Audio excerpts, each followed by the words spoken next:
Somewhere right now, a phone is ringing at a home care agency. Nobody picks up. The person on the other end, a family member who just got told their parent can no longer live alone, who spent 20 minutes working up the courage to make this call, hangs up. In home care, where the decision to call is often emotionally charged and time sensitive, that missed call isn't just a lost lead. It's a family that needed help and didn't get it, and a competitor who picked up instead. I'm Jeff, CRO and co founder of ClearDesk. We work with home care agencies across the US to build remote administrative teams that handle exactly this kind of operational gap. And today I want to walk you through how to actually integrate a virtual assistant into your home care agency workflows, not just why you should, but the step by step process for making it work from day one. Let's start with an honest assessment of where most home care agencies are right now. The typical agency owner is juggling caregiver schedules, client intake, recruitment, family communication, compliance tracking, and billing often alone. There 73% of home care agencies report that administrative burden is a growing problem. And it compounds quickly. When your best coordinator is spending 10 hours a week filling open shifts, that's 10 hours they're not spending on client relationships or care quality. When recruitment gets deprioritized because nobody has time for it, caregiver turnover gets worse. When intake calls go unanswered, your census doesn't grow, no matter how good your care actually is. A virtual assistant doesn't solve all of this overnight, but placed correctly, integrated thoughtfully, and given the right tasks, a VA can remove the administrative weight that's preventing your agency from operating at the level it's capable of. The VA becomes part of your workflow, not an add on sitting outside it. The difference between those two things is everything. So, the first step before you ever start searching for a VA is identifying exactly where your friction is. Which administrative tasks are consuming the most time for your key staff? Where are the biggest delays in your intake or hiring process? If you had an extra 10 to 20 hours per week back, what would you actually do with it? The answers to those questions tell you what to delegate first. A VA can manage shift scheduling, handle caregiver client matching based on your criteria, find coverage for last minute callouts, and maintain the master care calendar. This is where agencies see immediate relief. Agencies that delegate scheduling to a dedicated VA typically save 10 to 15 hours per week in coordinator time. That time goes back to care quality and client relationships. The second is caregiver recruitment support. Recruitment is one of the most time intensive functions in any home care agency, and it's the easiest to delegate. In an environment where caregiver turnover is at 77%, having someone dedicated to keeping your recruitment pipeline active isn't a luxury, it's operational survival. The third is client intake and lead follow up. This is the one that ties back to that missed call I opened with. A VA dedicated to intake answers, inquiries, processes, intake forms, and follows up with prospective clients. The fourth is administrative and back office work. Data entry into your CRM or scheduling software, managing digital documentation, tracking compliance deadlines for caregivers, compiling weekly reports. The fifth is family communication and basic customer service. A VA can respond to non urgent family inquiries, provide routine care updates as directed, and handle first level customer service concerns. Families feel heard and informed. Your in house team stays focused on the issues that actually require their expertise and judgment. Now, let's talk about the integration process itself, because this is where most agencies either get it right or get it wrong.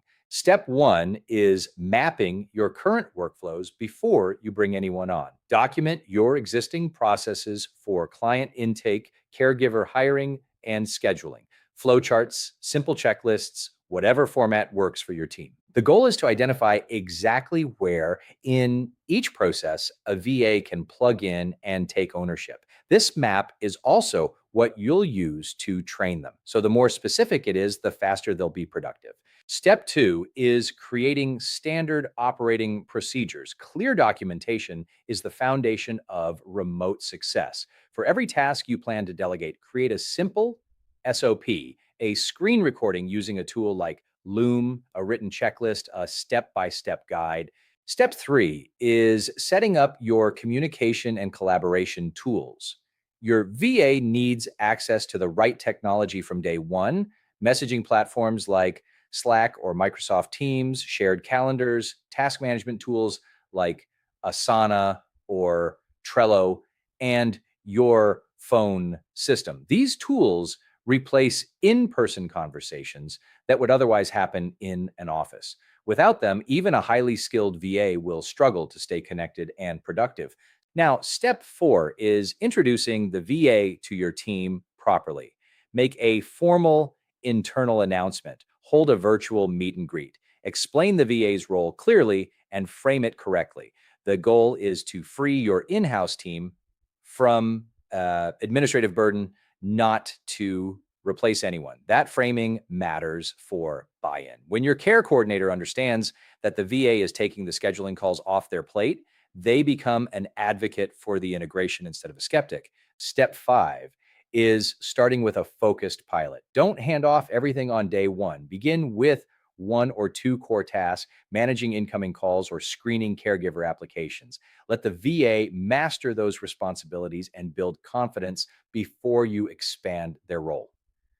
A phased approach prevents mistakes, builds trust on both sides, and gives you a chance to refine your SOPs based on what you learn in the first few weeks. Let the VA master those responsibilities and build confidence before you expand their role. A phased approach prevents mistakes, builds trust on both sides, and gives you a chance to refine your SOPs based on what you learn in the first few weeks. Step six is expanding responsibilities gradually.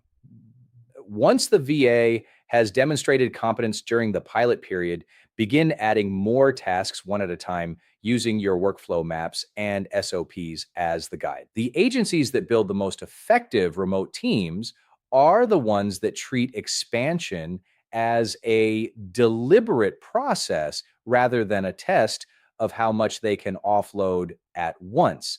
A quick word on the common concerns, because I hear them from almost every agency owner we talk to. On team resistance, frame the VA as a support resource that makes everyone's job easier. Involve your team in identifying tasks to delegate.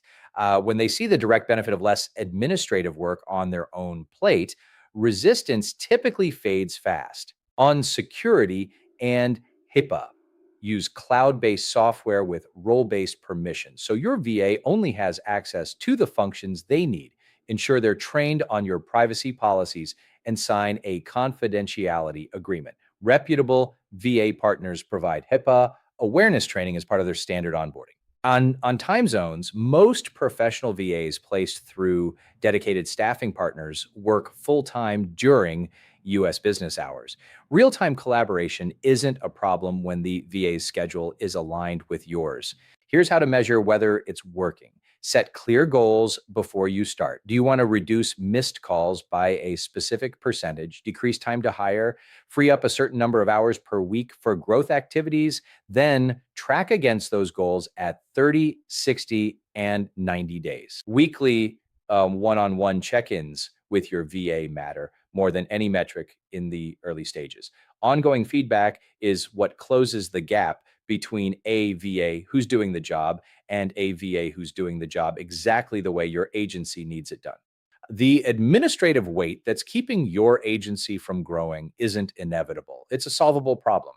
With the right person, the right tasks, and the right integration process, the agencies that have figured this out aren't bigger or better resourced than yours. They just stop trying to have their clinical and operational staff absorb work that a dedicated remote team member could handle better, faster, and at a fraction of the cost.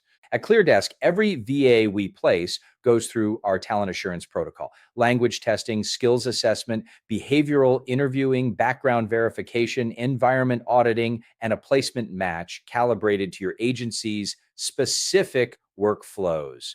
Our 0.5% acceptance rate means you're getting someone who has been through a more rigorous vetting process than most in-house hires ever go through. If your agency is ready to stop letting administrative work limit your growth, book a call with us. Link is in the description. We'll walk you through what a VA integration looks like for your specific operation and what you can realistically expect in the first 90 days.